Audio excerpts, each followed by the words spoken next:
First Lady Michelle Obama is continuing to urge Americans to rally behind service members and the families they leave behind. The First Lady visited Naval Station Norfolk Friday to welcome home sailors from the USS Eisenhower Carrier Strike Group and those with the USNS Comfort. Mrs. Obama has made it her goal to serve as an advocate for military families and thank the sailors for their service. Each of you have courageously served our country and demonstrated your commitment to upholding America's highest ideals. You sailed through rough waters and calm seas. You met people from all walks of life. You healed, you helped, and gave hope and represented the best of America's humanitarian efforts. The nearly 6,000 sailors of the Eisenhower spent the last 5 months in the Middle East to support Operation Enduring Freedom. Elections in Afghanistan are quickly approaching, and Afghan and international security forces are making every effort to ensure a safe and free election day. Marine Staff Sergeant Clinton Firstbrook explains. Several coalition countries discussed the upcoming presidential election during a rehearsal on Camp Blackhorse in the Kabul province this past Wednesday. Two of the key topics discussed involved education and preparation for the election process. The Afghan National Army will play a vital role in the safety of the local community while they participate in this historic event.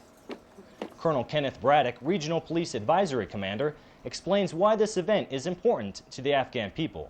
Election of their leaders by the people is probably one of the greatest freedoms in which we enjoy as Americans, and is one of the greatest freedoms in which any population or any country or any people in the world could enjoy.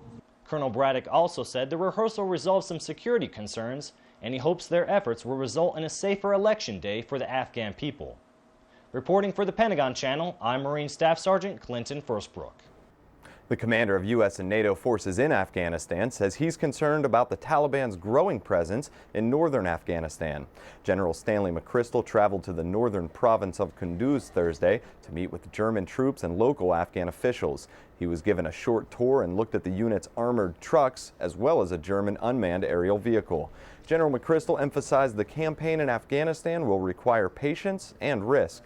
Well, I don't think the geography is changing dramatically yet, but clearly we've got the growth of some insurgency up in the Kunduz region in the north. So while we'll stay with our priority effort in the south, we're going to have to do more in the north up at regional command here. He added the U.S. will continue to make every effort to avoid harming the Afghan people. And General David Petraeus honored Marines at the 3rd Annual Marine Corps Association Foundation Dinner Thursday. Pomp and circumstance marked the event at the Crystal City Marriott Hotel, but General Petraeus said he was honored to be surrounded by so many accomplished public servants from the Pentagon and Capitol Hill, but noted that the Marines, both active and retired, were the true stars of the evening. True importance is found far from the Pentagon, the White House, and even the headquarters of Central Command. Indeed, the best examples of true importance are to be found in our soldiers, sailors, airmen, Marines, and Coast Guardsmen deployed in harm's way and in their families at home.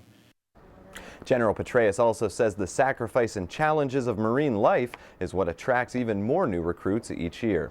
The H1N1 flu virus continues to infect many U.S. service members. 4 airmen from Hurlburt Field tested positive for the virus in July, and 59 others there are currently showing symptoms. Air Force officials say all of those affected are being treated and are expected to fully recover. The Navy has updated its case number to 652 sailors. The Department of Defense says it's continuing to monitor the health of the force. For more information on H1N1, log on to dod.mil/pandemic-flu or call 1-800-CDC-INFO. Coming up ahead on Around the Services, Warrior Week. Trainees put their skills to the test. We'll take you to Lackland Air Force Base for an expanding version of basic training. Also ahead, winning season. Teens take on World Series softball. See how these anxious athletes are ready to play ball.